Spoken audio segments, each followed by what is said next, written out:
దేవుని నామానికి మహిమ కలుగునుగాక. మన ప్రియ ప్రభువు, మన రక్షకుడు, మన విమోచకుడైన యేసుక్రీస్తు నామానికి మహిమ, ఘనత, కీర్తి, ప్రభావములు కలుగునుగాక. ప్రియమైన దేవుని బిడ్డలారా, మరి యొక్క మారు దేవుని యొక్క సాంగత్యములోనికి, సమాసములోనికి, ఆయన్ని ఆరాధించుకోవడానికి మనలందరము ఆయన పరిశుద్ధాత్మ శక్తి చేత ఏకీభవించబడుతున్నాము. దేవునికి స్తోత్రం. మనం ఎక్కడెక్కడ ఉన్నామో మన గృహాలలో మనమందరము కూడా మన పిల్లలతో సైతము మన కుటుంబము మన గృహాలలో ఏకీభవించులాగన ప్రతి ఒక్కరు కూడా సిద్ధపడాలి. దేవునికి స్తోత్రం. సిద్ధపడటం అనేది చాలా ప్రాముఖ్యత. మందిరానికి వెళితేనే ఈ ఒక్క సిద్ధపాటు కాదు. దేవుని బిడ్డలారా, మన గృహాలలో మనము మన కుటుంబాన్ని, మన పిల్లలని సిద్ధపరచుకోవడానికి దేవుడు చూపిన కృప ఉన్నది. దేవునికి స్తోత్రం. దేవుడిచ్చిన తరుణమై ఉన్నది. ఆ తరుణాన్ని పరిపూర్ణంగా మనము వినియోగించుకునే వారిగా ఉండాలి. దేవుని నామానికి మహిమ కలుగునుగాక. ప్రియమైన దేవుని బిడ్డలారా, మరి విశ్రాంతి దినమందు దేవుని యొక్క సముఖంలో నిలబడుతూ ఆయన బలారాధనలో పాల్పొందుకుంటూ ఆయన శరీర రక్తాలతో పోషించబడుతూ ఆయనలో ఎదిగి ఒదిగే వారిగా మనమందరం ఉండాలి. దేవునికి స్తోత్రం. హల్లెలూయా. ఒకసారి మనందరం మన గృహాలలో మన బిడ్డలతో పాటు దేవునిని స్తుతిద్దాం. హల్లెలూయా, హల్లెలూయా, హల్లెలూయా. స్తోత్రం యేసయ్యా, నీకు వందనాలు యేసయ్యా, నీకు కోట్లాను స్తుతులు స్తోత్రాలు చెల్లిస్తూ ఉన్నామయ్యా. అయ్యా, మీరు కాచినందుకు వందనాలు. అందరూ కూడా వందనాలు చెప్పాలి, దేవుని స్తుతించాలి. గత వారం నుండి వారం వరకు దేవుడు ఆయన రెక్కల నీడలో మనం భద్రపరిచి ఆయన స్వస్థత గాయములో దాచినందుకు మనం స్తుతిద్దాం. స్తోత్రం యేసయ్యా, మీ కాపుదల ఉంచినందుకు స్తోత్రాలు, మీ కృప మా వెనువెంట ఉంచినందుకు స్తోత్రాలు. నీ స్వస్థత గాయము మా కుటుంబానికి నిత్య నివాసముగా ఏర్పాటు చేసినందుకు స్తోత్రాలు. మా రాకపోకల్లో నీ కృప కాపుదల ఉంచారు నాయన, నీకు స్తోత్రాలు. ప్రతి విషయము మీ జీవితంలో జరిగిన ప్రతి విషయము కొరకు దేవుని స్తుతించాలి. స్తుతించి గణపరచడానికి దేవుడి దినాన్ని ఏర్పాటు చేయబడ్డాడు. దేవుని బిడ్డల ఏర్పాటు చేయబడిన దినమందు నువ్వు నోరు మూసుకొని మౌనంగా ఉండడమే కాదు, నీ నోరు తెరువు, నీ కంఠస్వరం తెరువు, దేవుని మహిమపరచు. దేవునికి స్తోత్రం. నా కుటుంబాల చుట్టూ నీ దూతగణాలను కావలి ఉంచావు యేసయ్యా, నీకు స్తోత్రాలు. పోషించాలి యేసయ్యా, నీకు స్తోత్రాలు. బలపరచాలి యేసయ్యా, నీకు స్తోత్రాలు. అయ్యా నాన్న, మాకు తండ్రిగా అండగా కొండగా మీరే ఉన్నారు ప్రభువా, మీకు స్తోత్రాలు. మీ రక్తపు కంచిని మా కుటుంబాల చుట్టూ, మా చుట్టూ, మా అంతరంగం చుట్టూ కావలి ఉంచారు నాయన. విశ్వాస సహితంతో దేవుని స్తుతిద్దాం. దేవునికి స్తోత్రం. హల్లెలూయా, హల్లెలూయా, హల్లెలూయా, హల్లెలూయా. ఆయన స్తుతులకు పాత్రుడు. ప్రియమైన దేవుని బిడ్డలారా, ఇశ్రాయేలు చేయి స్తుతులపై నేను ఆసీనుడని వాగ్దానం సెలవిస్తోంది. నువ్వు స్తుతించావా, ఆయన సింహాసనం నీ ముందు ఉంటుంది. ఆ సింహాసనం ముందు రాజులకు రాజు, ప్రభువులకు ప్రభు, రాజాధిరాజైన నా ప్రియ ప్రభు ఆసీనుడిగా ఉంటాడు. నువ్వు స్తుతించు. నీ గృహములో ఉండాలని ఆశపడుతున్నావా, నువ్వు స్తుతించు. నీ అంతరంగంలో ఉండాలని నువ్వు ఆశపడుతున్నావా, నీ హృదయపూర్వకంగా స్తుతించు. నీ అంతరంగ ఆసీనుడైన ప్రభువుని ఆరాధించు. దేవునికి స్తోత్రం. హల్లెలూయా, హల్లెలూయా. కాచి కాపాడిన ప్రభువా, నీకు స్తోత్రాలు నాయన. కరిపాపు వలె మమ్మల్ని మలుచుకున్నవాడా, నీకు స్తోత్రాలు ప్రభువా. మా బిడ్డల చుట్టూ నీ పరలోక దూతలని కావలి ఉంచావయ్యా, నీకు స్తోత్రాలు నాయన. మా సరిహద్దులలో పరిశుద్ధతను విశాలపరచవయ్యా, నీకు స్తోత్రాలు. మా సరిహద్దులలో సంపూర్ణమైన స్వస్థత అయ్యా మీరు కుమ్మరించారు, మీకు స్తోత్రాలు అయ్యా. నీకు వందనాలు చెల్లిస్తున్నాం. ప్రతి ఒక్కరు కూడా అందరూ తెచ్చి స్తుతిద్దాం. దేవునికి స్తోత్రం. హల్లెలూయా. భయంకరమైన దినాలలో, అపాయకరమైన దినాలలో దేవుడు మనల్ని రెక్కల నీడలో భద్రపరుచుకున్నందుకు దేవుని స్తుతిద్దాం. కోడి తన పిల్లలని ఏ రీతిగా రెక్కల నీడలో భద్రపరుచుకుంటుందో అట్టి రీతిగా దేవుని స్తుతించేవారిగా ఉండాలి. నీకు స్తోత్రాలు యేసయ్యా. యేసు నీకు స్తోత్రాలు. నీ ప్రేమను బట్టి నీకు స్తోత్రాలు నాయనా. నీ కృపగలవాడా నీకు స్తోత్రాలు. దయ దాక్షిణ్య పూర్ణుడా నీకు స్తోత్రాలు. మా మంచి కాపరి నీకు స్తోత్రాలు. కరుణ కటాక్షములు కుమ్మరిస్తున్నవాడా నీకు స్తోత్రాలు. నీ స్వస్థత రక్తము మాకు కవచములుగా ధరింపచేస్తున్నవాడా నీకు స్తోత్రాలు నాయనా. వందనాలు బాబు, వందనాలు నాయనా. మా ప్రాణాత్మ దేహాలని నీకు అప్పగిస్తూ ఉండగా మీ స్వాధీనపరుచుకున్నారు, మీకు స్తోత్రాలు. మా నోటికి చిక్కన ఉంచారు, మీకు స్తోత్రాలు. మా అంతరంగము మీ స్వాధీనపరుచుకున్నారు, మీకు స్తోత్రాలు నాయనా. వందనాలు. మా తలంపులని తలంపులుగా మార్చుకోండి బాబు, ప్రతి ఒక్కరూ కూడా. అయ్యా నీకు స్తోత్రాలు, వందనాలు చెల్లిస్తూ ఉన్నామని, మన జీవితాలలో దేవుడు చేసిన మేళ్ళని స్తుతిస్తూ దేవుని ఘనపరిచేవాడిగా ఉండాలి. ఎందుకంటే ఆయన ఘనత పొందారుడు. దేవునికి స్తోత్రం. పూజారుడు. దేవుని నామానికే మహిమ కలుగును గాక. నీ వెండి బంగారాలు దేవుడు అడగట్లేదు, నీ ధనధాన్యాలు దేవుడు అడగట్లేదు, నీ ఐశ్వర్యం మీద దేవుడు ఆశ పెట్టుకోలేదు, కానీ నీ ప్రాణాత్మ దేహాలపై ఆశ కలిగి ఉన్నాడు. కాబట్టి దేవుని బిడ్డలారా భద్రపరుచుకుని కాచి కాపాడుకుంటూ దేవునికి ఇష్టలుగా జీవించేవారిగా మనం ఉండాలి. దేవునికి స్తోత్రం. ఆయన మన ఎందుకు కోరుకునేది ఏం కోరుకోవట్లేదు. దేవునికి స్తోత్రం. ఆయన ఏం కొట్టేయలేదు, నాకేమీ వద్దు, నీ యొక్క పరిశుద్ధమైన హృదయముతో నన్ను స్తుతించు. స్తుతి యాగం చేయవాడు నిశ్చయముగా దేవుని మహిమపరిచేవారిగా ఉన్నారని కీర్తనకారుడు సెలవిస్తున్నాడు. ప్రియమైన దేవుని బిడ్డలారా, నిజంగా ఆయన నువ్వు స్తుతిస్తే ఆయన ఘనపరిచేవాడు. స్తుతి అంటే ఏదో ఒక మూల కూర్చుని స్తుతించడం కాదు. దేవుడిని జీవితంలో చేసిన ప్రతి మేలుని తలంచుకుంటూ స్తుతించాలి.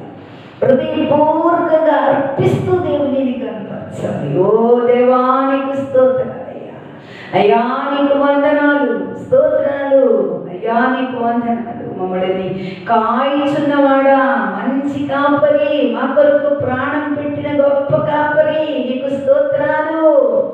దేవుని మహిమపరిచే కొలిది దేవుని బిడ్డలారా, దేవుని ప్రసన్నత మనలోని ఆవరించబడుతుంది. దేవుని కటాక్షము మనం పొందుకున్న వారిగా ఉంటాము.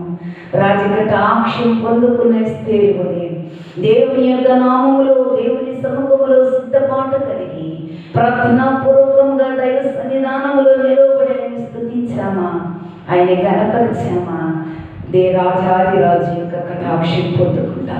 అంతకి మించిన భాగ్యం ఏముంది దేవుని విడలారా. దేవునికి స్తోత్రం. సుదీర్ఘ చిన్న ప్రార్థన చేసుకొని వాక్య వర్తమానంలోనికి వెళదాము. స్తోత్రాలు, వందనాలు, స్తుతులనైనా నా ప్రాణప్రియుడు యేసయ్యా, మమ్మల్ని మిక్కిలిగా ప్రేమించినవాడా నీకు స్తోత్రాలు. మా కొరకు రక్తము చిందించి సంపూర్ణమైన స్వస్థత, విడుదల, విమోచన కలుగజేసి పరిశుద్ధత గుంపులో నిలవబెట్టుటకు, అయా పాప భీతిలో నుండి పశ్చాత్తాపం కలుగు చేయటానికి శిలువమానులో నీవు మా కొరకు పొందిన గాయములు, దెబ్బలు, అవమానాలు, నిందలు, వాటినన్నిటినీ జ్ఞాపకం చేసుకుంటూ మాలో పశ్చాత్తాపం కలుగు చేసి నూతనత్వమును అనుగ్రహించి నిత్య జీవానికి నాయన మమ్మల్ని ఆయుత్తపరచుటకు మా కొరకు ప్రాణం పెట్టారు నాయన. అయా నాయన మా ప్రాణములని కాపాడుటకు, అయా నాయన ఆయాసకరమైన మా జీవితాలను అయా నాయన తండ్రి నిత్య జీవములోనికి నడిపించుటకు మీరు చూపిన యొక్క కృప అయా ఎన్నలేనిది. మీరు చూపిన ప్రేమ వివరింపదగినది కాదు నా తండ్రి. అయినప్పటికీ అయా నీ ప్రేమ మాలోను పొంగుతున్నది కాబట్టి నిన్ను మహిమపరచగలిగే స్థితిని మా ఒక్కొక్కరికి దయచేయమని అడుగుతున్నాము. ప్రార్థనలో కూడుకున్న ప్రతి బిడ్డని మీరు జ్ఞాపకం చేసుకోండి. ప్రతి ఒక్కరిని దృష్టి నుంచండి, ప్రతి ఒక్కరిని అభిషేకించండి నాయనా. అయ్యా నీకు వందనాలు. వాక్కుగా భూలోకానికి దిగి వచ్చిన నా ప్రియ ప్రభువా, నా నోటికి నోరై ఉండండి. నీ మాటలను నాయన నీ బిడ్డలకు వివరింపచేయండి. వాక్కుని వారి హృదయంలో విత్తండి. వాక్కు బహుగా ఫలించుటకు సహాయం చేయండి. అయ్యా నాయనా లూదియా హృదయంలో విత్తబడగా అది ఫలించింది అయ్యా, కాబట్టి లూదియా హృదయం తెరవబడింది. లూదియా అనేకులకు నీ నామము ప్రకటించబడి ఒక సాధనముగా, ఒక నక్షత్రముగా, ఒక వెలుగుగా ఏర్పాటు చేసుకున్నారు. అట్టి రీతిగా నా తండ్రి లూదియాలుగా దివిటి వలె ప్రకాశించినట్లుగా చీకటిలో ఉన్న మమ్ములని మీరు వెలిగించారు. మేము కూడా ప్రకాశించే వారిగా ఏర్పాటు చేయమని మా ప్రియ రక్షకుడు వాక్కు ద్వారా తెరవబడిన హృదయం వలె మా అంతరంగములను తెరిచి మీ నామానికి మాయం తెచ్చుకోమని హోలీ ఫైర్ మినిస్ట్రీకి యాజకుడిని, బోధకుడిని, కాపరిని, నాయకుడిని, అధిపతిని, రాజాధిరాజును నేనన్నారు కదా ప్రభువా. వయా ప్రధాన యాజకుడు అయిన నువ్వే ఈ బిడ్డలకి ఏ మాటలను వినిపింపచేసి అయా హృదయములని సిద్ధపరిచి కట్టబడిన ఉన్నారు. ఏయానైనా తండ్రి మంచి బోధకుడైన, ప్రధాన బోధకుడైన యేసు నామములో ప్రార్థన చేసి పురుగును మరుగుపరుచుకుని నీ స్వరమును వినిపింపచేయమని ప్రార్థించి ప్రతిలాడి వేడుకుంటున్నాను పరమ తండ్రి. ఆమేన్. హల్లెలూయా. దేవుని నామానికి మహిమ కలుగునుగాక. ప్రియమైన దేవుని బిడ్డలారా, మరి మంచి దినములలో ఉన్నాము కాబట్టి మన విశ్వాసమును మనం కాపాడుకోవడానికి దేవుడు ఒక తరుణముని, సమయముని మనకిచ్చారు. దేవునికి స్తోత్రం.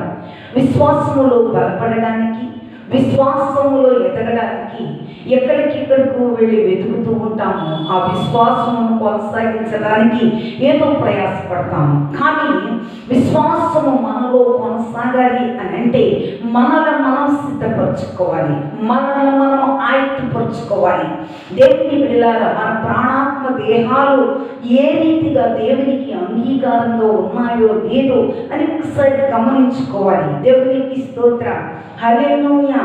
విశ్వాసము, దేవుని నామానికి మహిమ కలుగును గాక. మనం చెప్పుకుంటూ ఉంటాము విశ్వాసులు మేము అంటూ ఉంటాం. అసలు విశ్వాసము అంటే ఏమిటి? విశ్వాసులము అన్న పేరు మాత్రం ఉన్నది, కానీ ఆ విశ్వాసములకు ఉన్న ఒక సాదృశ్యము, సాంగత్యము ఏమిటో వాక్య గ్రంథాన్ని ఒక్కసారి మనం ధ్యానం చేస్తే విశ్వాసములోని దేవుని బిడ్డల అనేక రకమైన విశ్వాసాలు ఉన్నాయి. దేవునికి స్తోత్రం. హల్లెలూయా. విశ్వాసముల గురించి చెప్తూ ఉంటాడు దేవుని బిడ్డలారా. హెబ్రీయులకు రాసిన పత్రికలో 11వ అధ్యాయము మొదటి వచనాన్ని చూసినప్పుడు విశ్వాసమునది నిరీక్షించబడు వాటి యొక్క నిజ స్వరూపము, అదృశ్యమైనవి ఉన్నవనుటకు రుజువై ఉన్నది. దేవునికి స్తోత్రం కలుగునుగాక. హల్లెలూయా. విశ్వాసం అనేది ఏమిటి అంటే ఒక నిరీక్షణ, నిరీక్షణ విశ్వాసము. దేవునికి స్తోత్రం. దేవుని నమ్మానికి మహిమ కలుగును గాక. నిరీక్షించబడి వాటి యొక్క ఏమిటి ఉన్నదంట? నిజ స్వరూపమై ఉన్నది, అదృశ్యమైన వాటికు రుజువై ఉన్నది. విశ్వాసము అదృశ్యమైన వాటిని అంటే కనపడని వాటిని, విశ్వాసం అనేది దేవుని బిడ్డల మనలో ఉన్నది, కనపడదు. దేవునికి స్తోత్రం. గాలి ఏ రీతిగా వేస్తుందో కానీ దేవుని బిడ్డలారా గాలికి ఎట్టి రీతిగా దేవుని బిడ్డలారా తెలియదో లేదో అట్టి రీతిగా మనలో ఉన్న విశ్వాసం ఏమై ఉన్నదంటే దేవుని బిడ్డలారా నిరీక్షణ చూపిస్తూ ఉన్నది. ఈ నిరీక్షణ కూడా ఏమై ఉన్నదంటే నిజ స్వరూపమై ఉన్నది అని వాక్యం సెలవిస్తూ ఉన్నది. నిజ స్వరూపం అంటే విశ్వాసముందు మనం ఎక్కడి నుండి వచ్చామో, ఎక్కడికి వెళ్ళాలో, మన మార్గాలు ఏమిటో స్పష్టంగా తెలుసుకోవడం అనేది విశ్వాసం. ఆ విశ్వాసములో మన నిజ స్వరూపము ఏ రీతిగా ఉండాలి? దేవుని బిడ్డలారా, అందుకనే అదృశ్యమైన వాటి యందు రుజువై ఉన్నది. ఏమిటి రుజువు? దేవునికి స్తోత్రం. విశ్వాసమును గురించి దేవుని బిడ్డలారా, విశ్వాసం అనేది కనపడదు, విశ్వాసానికి దానికి రుజువు ఉండాలి. దేవుని నమ్మకానికి మహిమ కలుగును గాక. హల్లెలూయా. ఈనాడు విశ్వాసములు మరి ప్రియమైన దేవుని బిడ్డలారా మనం చెప్పుకుంటూ ఉంటాం. దేవుని నమ్మకానికి మహిమ కలుగును గాక. విశ్వాసముల గురించి చూస్తే దేవుని బిడ్డలారా అపోస్తలులు, ప్రియమైన దేవుని బిడ్డలారా భక్తుడుగా, ప్రియమైన దేవుని బిడ్డలారా ఉన్న వ్యక్తిగా మనం చూస్తే విశ్వాస విషయం గురించి చాలా స్పష్టంగా మనకి తెలియపరుస్తూ ఉంటుంది. ఎవరు అని అంటే యాకోబు. దేవునికి స్తోత్రం. యేసుక్రీస్తు ప్రభు యొక్క దాసుడైన యోహాను అని వాక్యం సెలవిస్తుంది.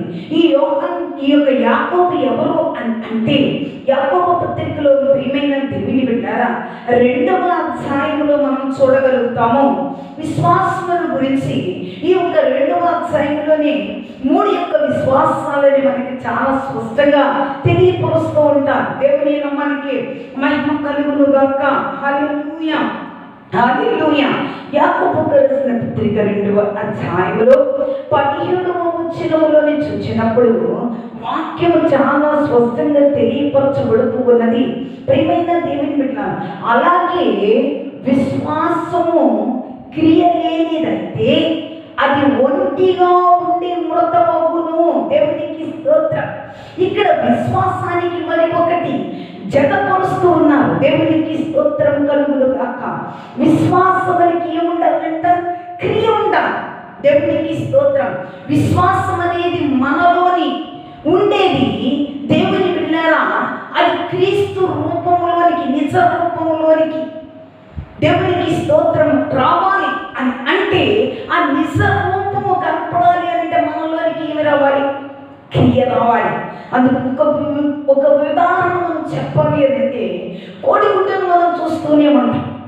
కోడిగుడ్డు దేవుని బిడ్డలారా, దాంట్లోని జీవం ఉన్నది కదా. కొట్టినప్పుడు దేవుని బిడ్డలు పెట్టిన వెంటనే దాంట్లో నుంచి పిల్లరాదు. దేవునికి స్తోత్రం. దానిని ఏం చేస్తారు అనంటే, భద్రపరిచి ఒక్కొక్కటిగా భద్రపరచబడిన తరువాత దాని దేవుని బిడ్డలారా, దాని యొక్క నిరీక్షణ కలిగి ఉంటాం. ఏమిటి ఆ నిరీక్షణ అంటే, కోడి రెక్కల కింద దేవుని బిడ్డలారా వాటినన్నిటినీ చక్కగా అమర్చబడిన దానిపైన కోడిని పొదిగించిన వెంటనే ఆమె రూపం రాదు. దేవునికి స్తోత్రం కలుగును గాక. దాంట్లోని చూచిన వెంటనే దేవుని బిడ్డలారా దానిలో ఆకారం ఉండదు, ఆ గుడ్డులో జీవం ఉండదు. కానీ అది కోడి కింద పొదగగా 21 రోజు నిరీక్షణ కలిగి ఉండగా దానికి ఏముంటుందంటే జీవం ఉంటుంది, రూపం వస్తుంది. దేవునికి స్తోత్రం. హల్లెలూయా, హల్లెలూయా. అందుకని ఆ యొక్క గుడ్డి యొక్క ముందు ఏమీ లేదు చెప్పండి, జీవము లేదు, అందులో ఏమీ లేదు. కొడితే ఆమ్లెట్ తెండిపోతుంది అంతే. దాన్ని కొట్టి చూడండి, దాంట్లో పిల్లలు ఉండవు.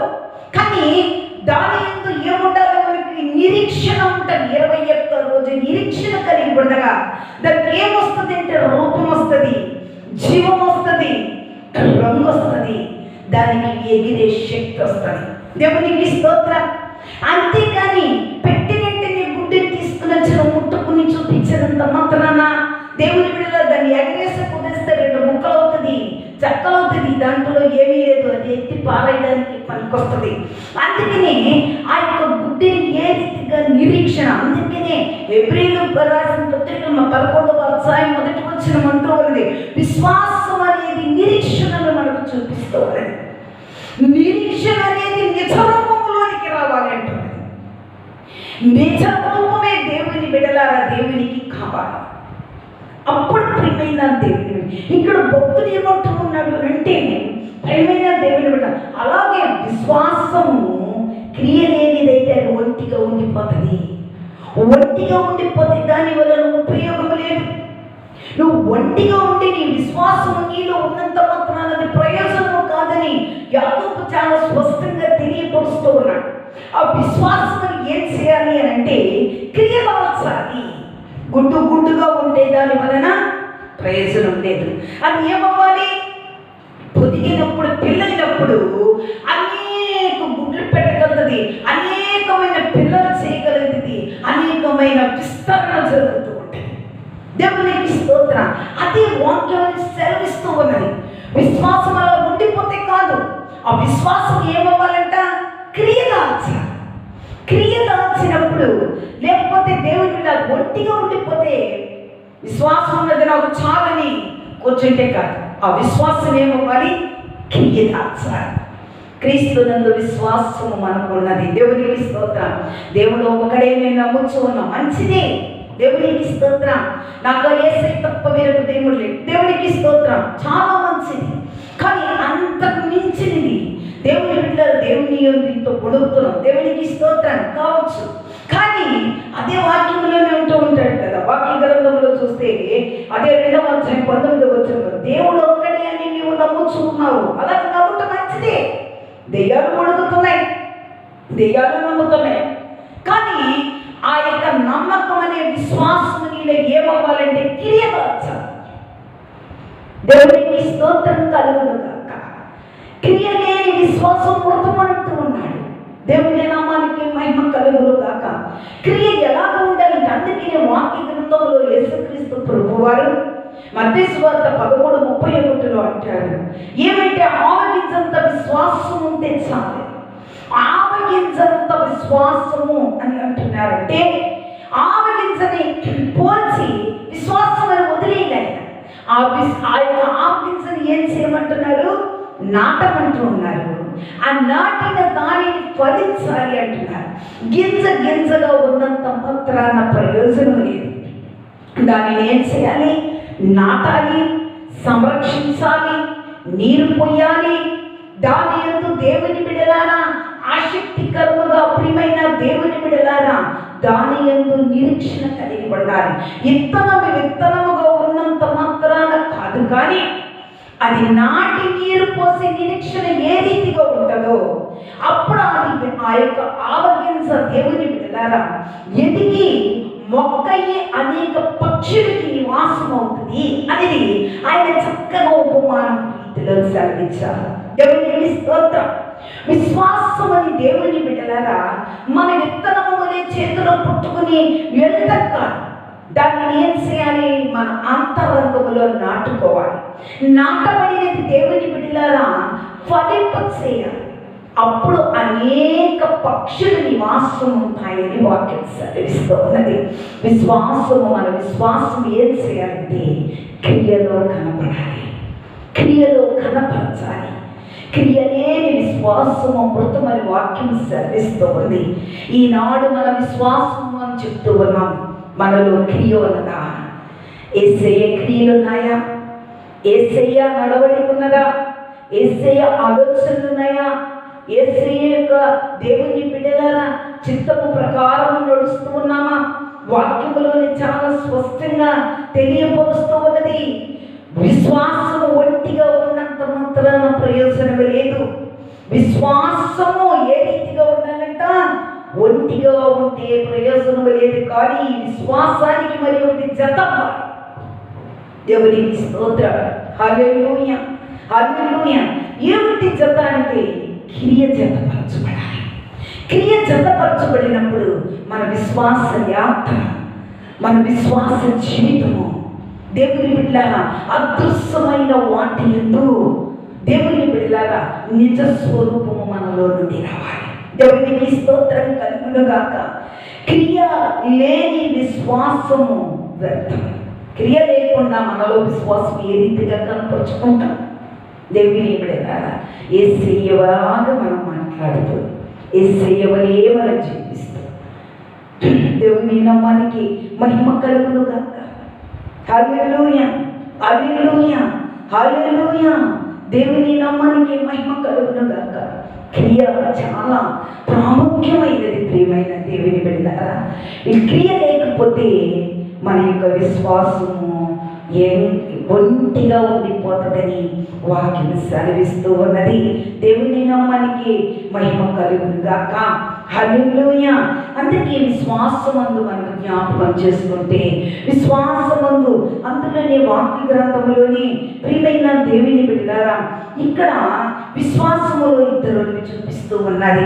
యాకోబులోనే ప్రియమైన దేవుని బిడ్డలారా ఇద్దరిని మనకు చూపిస్తూ ఉన్నారు. మొట్టమొదటిగా చూసినప్పుడు అబ్రహాము గారు చాలా స్పష్టంగా 2వ అధ్యాయం 23వ వచనంలో మనం చూడగలిగితే అబ్రహాము దేవుని నమ్మెను, అది అతనికి నీతిగా ఎంచబడెను. దేవునికి స్తోత్రం. హల్లెలూయా, హల్లెలూయా. అబ్రహాము దేని వలన నీతిమంతుడాయను, నీతిగా ఎంచబడ్డారు అంటే దేవుని నమ్మాడు. దేవునికి స్తోత్రం.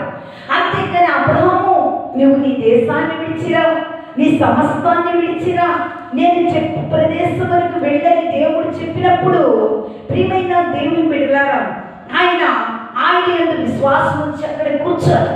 వెంటనే ఆయన ఏం చేశాడు? క్రియ చేశాడు. ఏ రమ్మనగానే విడిచి వచ్చాడు. ఎక్కడికి వెళ్ళమంటే ఆయన మాటకు లోబడి అక్కడికి వెళ్ళాడు. దేవుని బిడ్డలారా, ఆయన ఏ కార్యం చేయమంటే కార్యాన్ని చేశాడు. విశ్వాసముందు దేవుని బిడ్డలారా ఆయన హెచ్చించబడ్డాడు. అను లేఖనములు నెరవేర్చబడేది కాబట్టి ఆయన లేఖనాలని దేవుని యందు దేవుని బిడ్డలారా వాక్యం సెలవిస్తూ ఉన్నది. ఎంతగా ఆయనని దేవుని బిడ్డల విశ్వాసములో నిలబడకపోతే, ఆయన నమ్మిన స్థానములో స్థిరపడకపోతే, ఆయన నమ్మకత్వం ఎక్కడ కోల్పోలేదు. కాబట్టి అబ్రాహాముని దేవుడు ఏమని పిలుస్తూ ఉన్నాడంటే నా స్నేహితుడా అని అతనికి పేరు పెట్టి పిలుస్తూ ఉన్నాడు. దేవునికి స్తోత్రం. అంటే ప్రియమైన దేవుని బిడ్డలారా, విశ్వాసం అనేది నమ్మకములోని మనం స్థిరముగా ఉండినప్పుడే దేవునికి మనం స్నేహితులం అంటారు. స్నేహితులం అంటే దేవునికి ఏది కూడా మనం ఆయనకి స్నేహంగా ఉన్నామనుకోండి, ఆయనలో నమ్మకంగా ఉన్నామనుకోండి, ఆయనలో నమ్మకత్వ జీవితమును మనం జీవించినప్పుడు దేవుని బిడ్డలారా కుడికి కానీ ఎడమకు కానీ తొట్టిల్లిపోకుండా మన ఇష్టానుసారమైన మార్గంలో మనం వెళ్ళకుండా ఉండినప్పుడు, ఆయన యందు నమ్మిక ఉంచినప్పుడు అబ్రహాముని స్నేహితుడా అని పిలిచిన దేవుడు ఈనాడు నిన్ను నన్ను కూడా స్నేహితుడా స్నేహితురాలా అని పిలిచి ఏది మరుగుపరచకుండా అన్ని కూడా స్పష్టంగా బయలుపరిచి మనతోటి దేవుని బిడ్డలారా సంచరించడానికి మన ప్రియ స్నేహితుడే యేసయ్య మన వెనువెంటి ఉన్నాడు. ఆయన స్నేహించాలని ఎంతో ఇష్టపడుతూ మనం వెనువెంట ఉండినప్పటికీ కూడా మనం ఏమవుతున్నామంటే ఆ స్నేహములో నుండి మనం దూరం అయిపోతూ ఉన్నాం. దేనికి అనంటే నమ్మకం అన్నది, విశ్వాసములు అనే పేరున్నది, కానీ ఆ విశ్వాసానికి ఏమి లేదు? క్రియ లేదు. క్రియ లేని విశ్వాసము మొత్తమైన విశ్వాసంతో మనం జీవిస్తున్నాము. కాబట్టి ఆయన అందుకనే అంటున్నాడు, ఆయన సజీవులకి దేవుడు కానీ మృతులకి దేవుడు కాదంటూ ఉన్నాడు. అంటే విశ్వాసములో మనం ఏమైపోయాం? చనిపోయిన వారిగా ప్రభువుకి కనపడుతూ ఉన్నాం. దేవునికి స్తోత్రం. మృతుల సంఖ్యలో కనపడుతూ ఉన్నాం. దేవుని నామానికి మహిమ కలుగును గాక. కాబట్టి ప్రియమైన దేవుని బిడ్డలారా, వాక్యము ఎంతో స్పష్టంగా తెలియపరుస్తూ ఉన్నది. ఇక్కడ విశ్వాసమందు స్థాపించబడిన దేవునికి స్తోత్రం. హల్లెలూయా. మరి యొక్క విశ్వాసంతో స్థాపించబడిన ఒక స్త్రీ, పురుషుడిగా మనం చూసాం, మరి ఒక స్త్రీని కూడా చూపిస్తూ ఉన్నారు. దేవుని నామానికి మహిమ కలుగును గాక. హల్లెలూయా, హల్లెలూయా.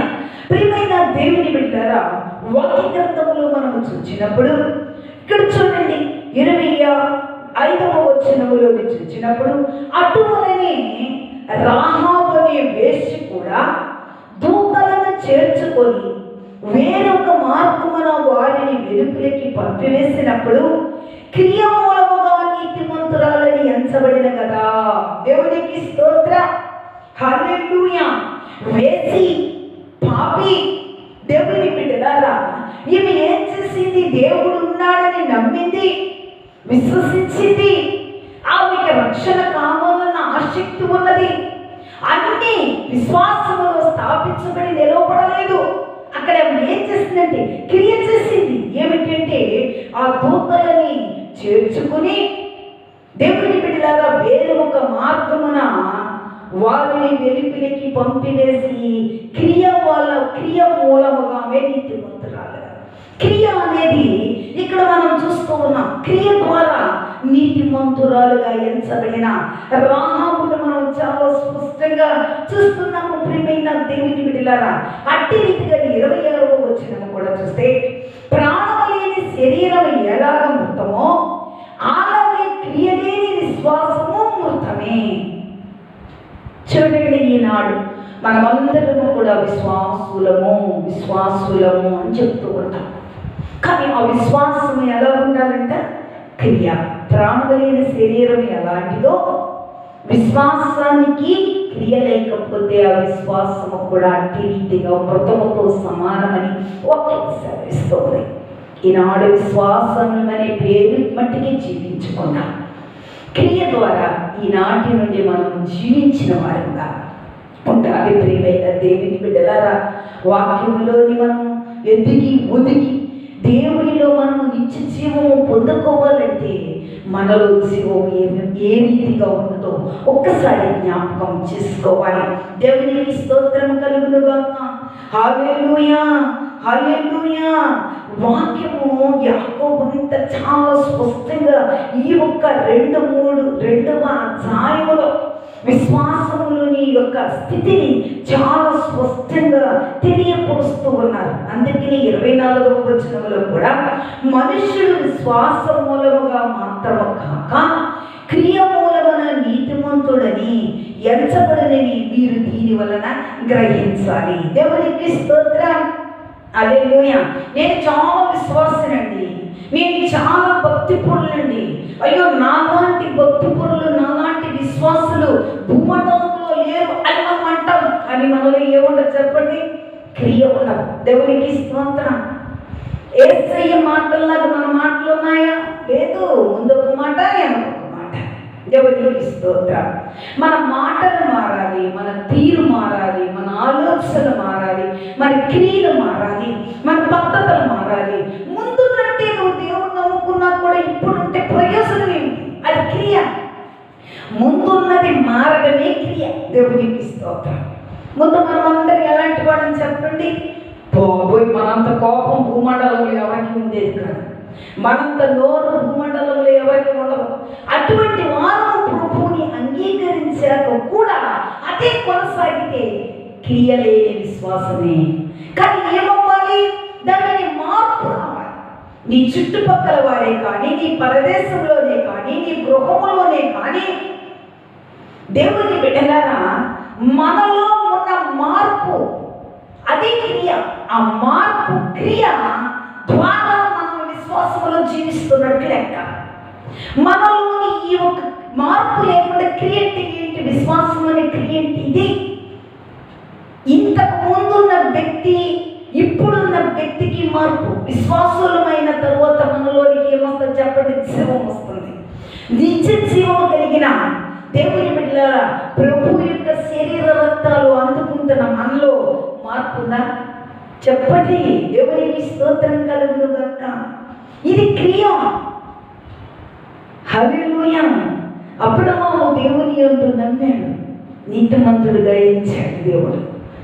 రాహాబు క్రియల ద్వారా ప్రభు వాక్యము తెలుసు, ప్రభు రక్షణ తెలుసు, రాహాబుకి దేవుని శక్తి తెలుసు, ఇశ్రాయేలు ప్రజలని నడిపించే మహోన్నతుని యొక్క దేవుని బిడ్డల బలము తెలుసు.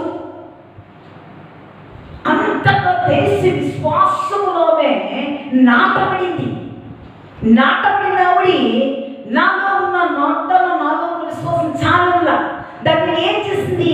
క్రియారూపములో దేవుని బిడ్డలారా వారిని కాపాడి దూతలని వేరు ఒక మార్గమును పంపించని క్రియ తీసి, ఆ క్రియ ద్వారా ఆమె ఏమైంది? నీతిమంతురాలైంది.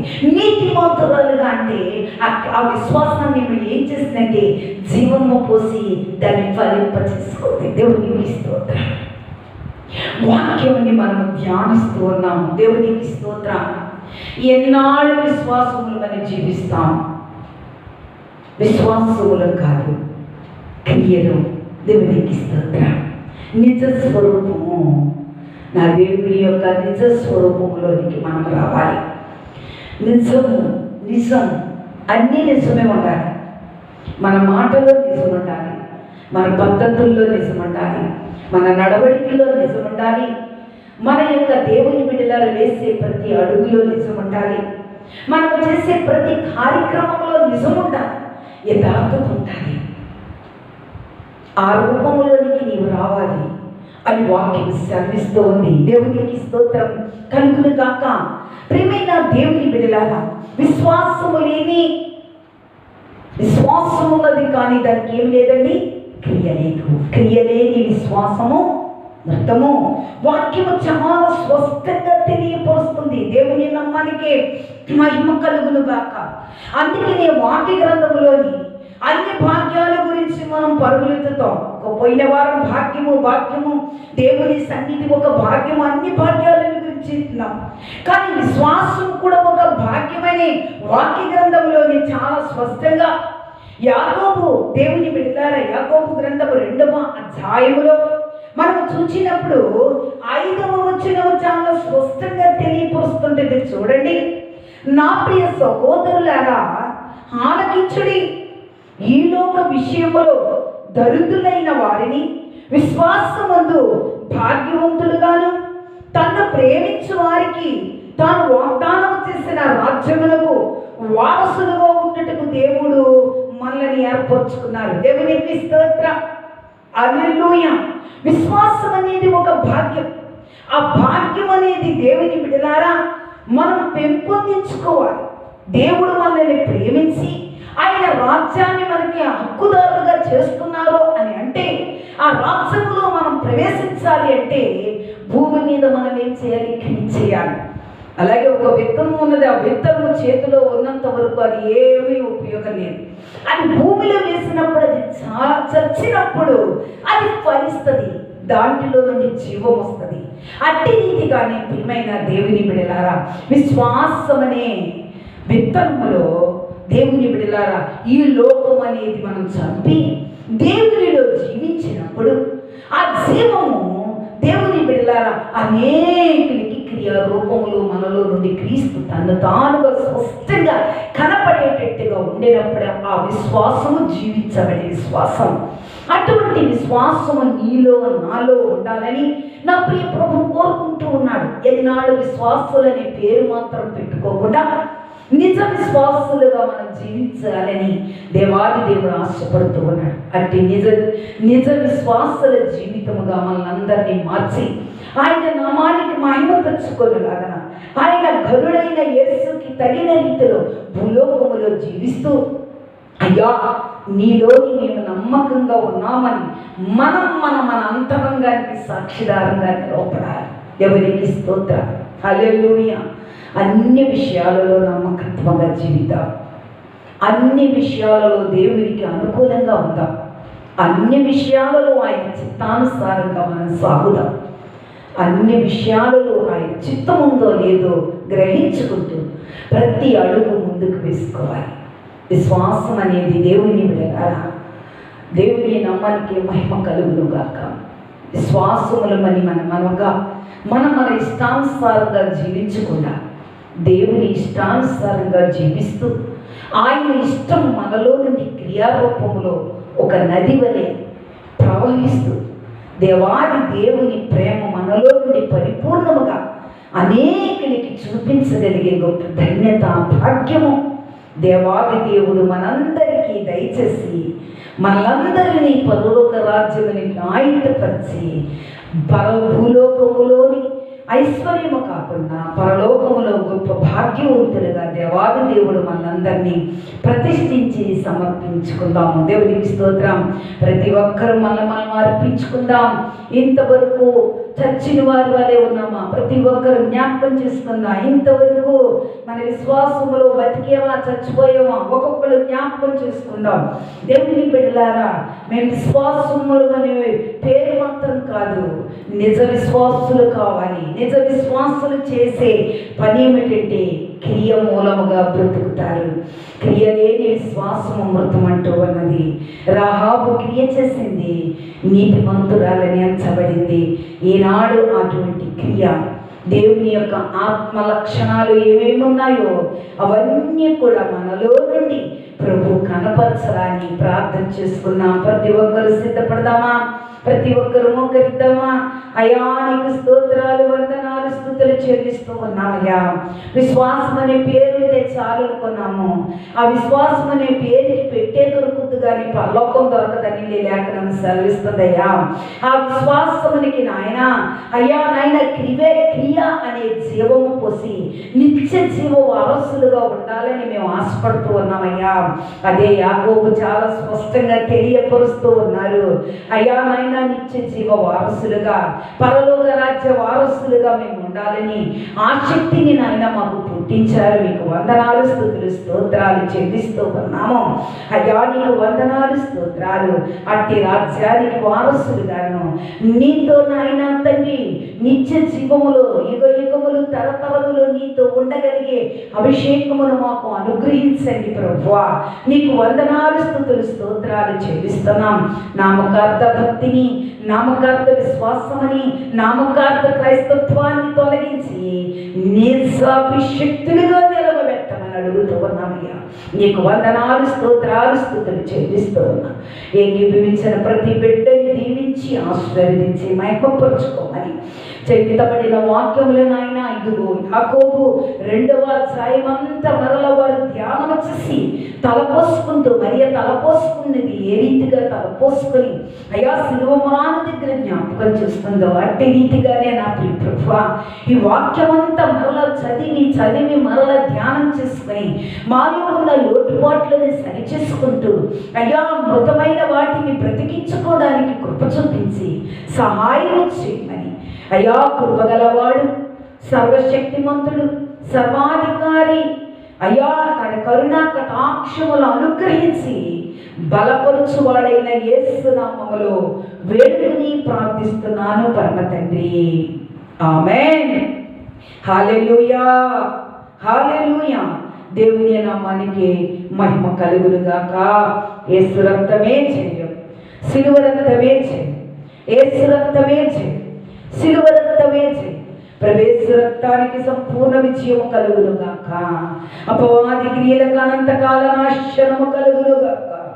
యేసయ్యా నీ రక్తములో ఉన్న శక్తి, యేసు నీ రక్తములో ఉన్న బలము, యేసు నీ రక్తములో ఉన్న విడుదల, యేసు నీ రక్తములో ఉన్న విమోచన, యేసు నీ రక్తములో ఉన్న ఆశీర్వాదాలు, యేసు నీ రక్తములో ఉన్న దీవెనలు, యేసు నీ రక్తములో ఉన్న అభిషేకము, యేసు నీ రక్తములో ఉన్న కాపుదల, యేసు నీ రక్తములో ఉన్న కృప, యేసు నీ రక్తములో ఉన్న యథార్థత, యేసు నీ రక్తములో ఉన్న సత్యము, యేసు నీ రక్తములో ఉన్న లక్షణాలు, యేసు నీ రక్తములో ఉన్న స్వభావాలు, యేసు నీ రక్తములో ఉన్న క్రియలు, యేసు నీ రక్తములో ఉన్న ప్రవర్తన, యేసు నీ రక్తములో ఉన్న వరాలు, యేసు నీ రక్తములో ఉన్న పొలాలు, యేసు నీ రక్తములో ఉన్న సంపూర్ణత, యేసు నీ రక్తములో ఉన్న పరిపూర్ణత.